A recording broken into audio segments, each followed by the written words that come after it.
Hello everyone and welcome back to my channel. My name is Alina and this is my art channel. I'm back today with another watercolor piece because I'm going to keep doing this draw a watercolor or hopefully soon gouache painting every day this month. So here we are. We're having fun with another piece that's a landscape. It's a portrait style landscape in terms of paper orientation. That's what I meant. And I returned to Lindsay and the Frugal Crafter channel for this one because Lindsay started doing live streams again. I couldn't watch this live because usually her live streams are in the middle of my night and I'm a big baby who needs her sleep. So I managed to catch up with this live stream today and I did this painting. First of all, I would like to start by apologizing. The footage right at the end is missing. I don't know how. The recording stopped at some point before I added the final bushes and branches, but there will be a photo of the completed painting right at the end because at least I took that. I'm kind of bummed about it, but you know, I filmed in the rest of the process, so I missed about 10 minutes of filming, I think.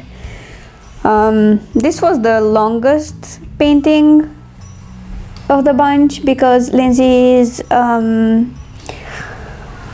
live stream was an hour and a half and I have about an hour and change of recording plus the missing 10 minutes. So yeah, I kept stopping and starting the live stream as well because I kind of, she's moving way too fast for my skills. Also, for some reason my alizarin crimson annoys me because my alizarin crimson is a really strong blood red, I'd call it. It's not as pinkish as it should be, but you know, whatever. Everything is more plum colored than anything. But this was also, I think, the most detailed piece I've done. As in, it had lots of tiny details and it's a winter landscape, which for some reason just appealed to me the moment I saw the thumbnail on Lindsay's live stream. So I decided this will be the next tutorial I follow. So here we are. Like I said, this probably took the longest and it was the most detailed piece and I had a lot of fun with it, even if it didn't turn out exactly like hers. She has way different colors than mine and I really don't mind at all. It still looks moody and fun, and I learned a lot about painting snow and doing fuzzy trees in the background, which I struggle a lot with. And I did struggle a lot with the top of this curving road because the paint kept bleeding and I kept correcting it, and then I realized it was all for nothing because it got covered up by the two tall trees in the piece, but whatever. I kind of had a chuckle to myself when I realized I was so worried about the road not being perfect when it wasn't even showing in the end, so yay. I also kind of altered the sketch a bit because she did it on a way bigger piece of paper and I tried to cram everything in here. So the houses on this farm, it's an abandoned farm from what she said. They're not in the same position as in her tutorial, but it's fine. I never mind straying a bit from the original sketch. It's fine as long as it turns out okay in the end. I'm not keen on, or I'm not obsessed with it being exactly like the tutorial said it should be. It's fine if it's a bit different. It makes some things harder on myself if I'm not doing exactly what she does, but you know.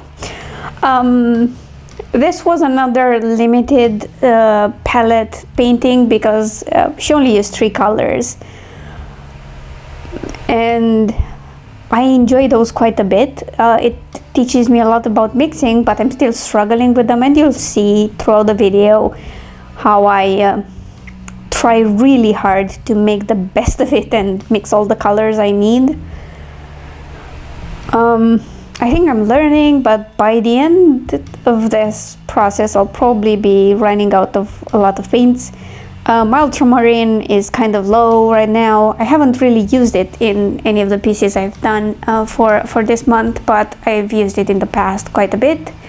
My alizarin crimson is also kind of on the low end right now, and unfortunately I can't get replacements just for those colors.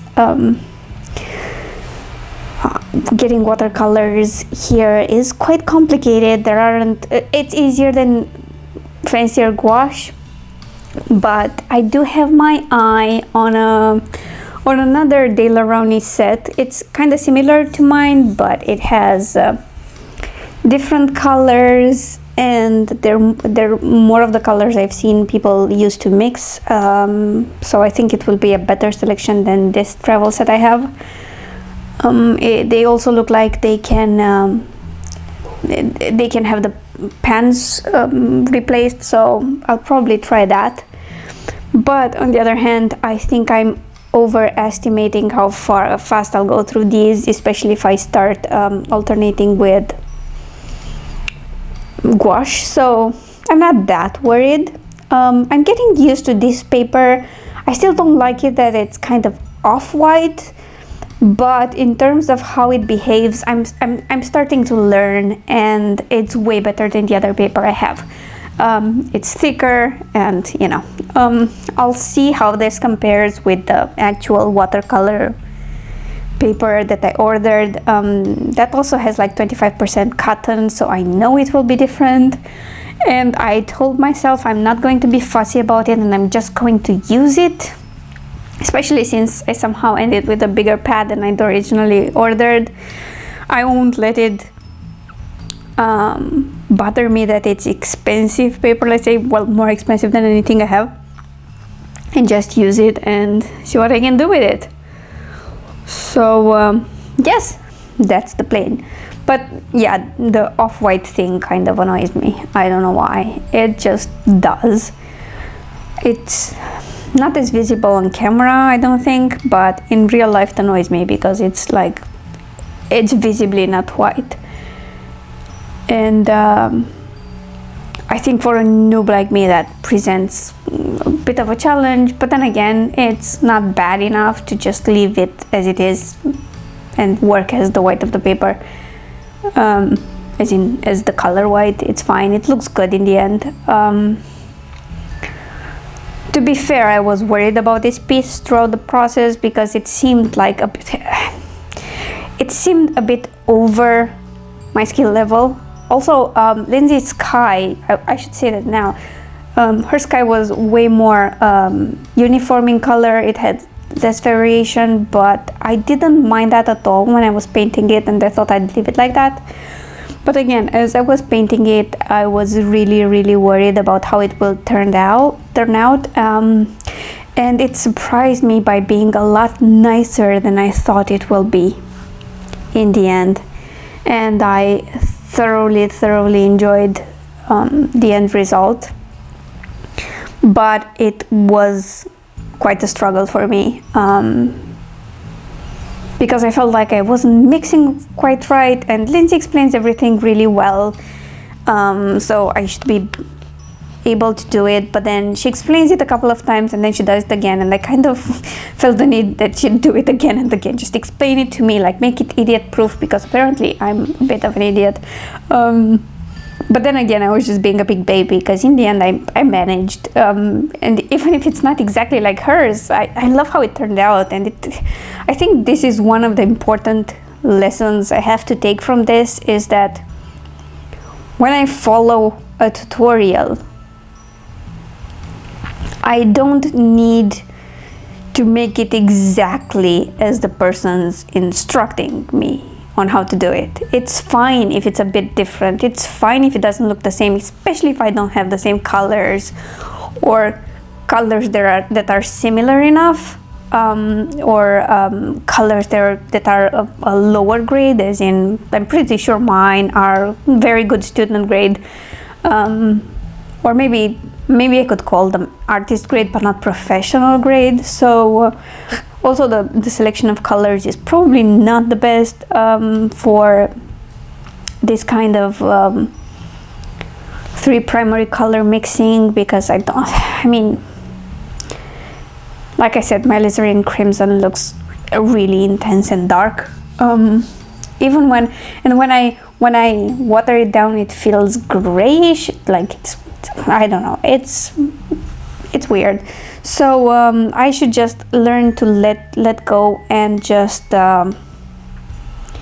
embrace it, try to follow the spirit of the tutorial and not try to make it an exact replica, because this is not happening. It can't when I don't have the same color and the same paper.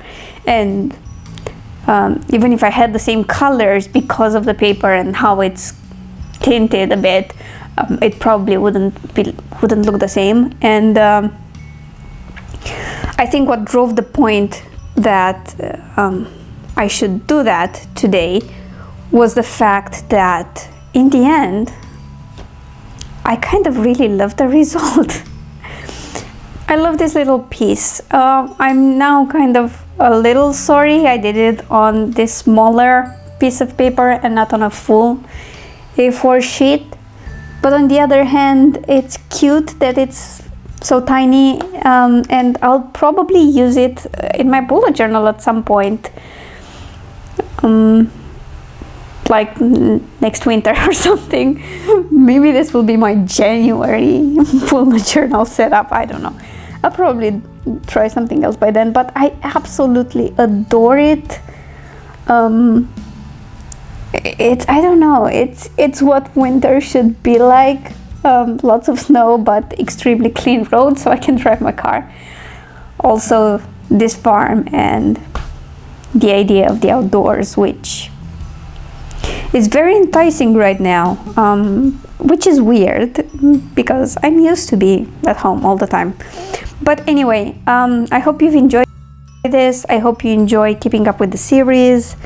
Again, I apologize for not having the last bit of the painting in. I'll do better next time. At least I didn't forget to film the entire thing, so I guess that's a win. So yes, give me a like if you've enjoyed this painting. Let me know what you think about all of this in the comments down below. And I'll see you again tomorrow with another watercolor piece probably. So yeah, enjoy your Saturday and I'll talk to you soon. Bye!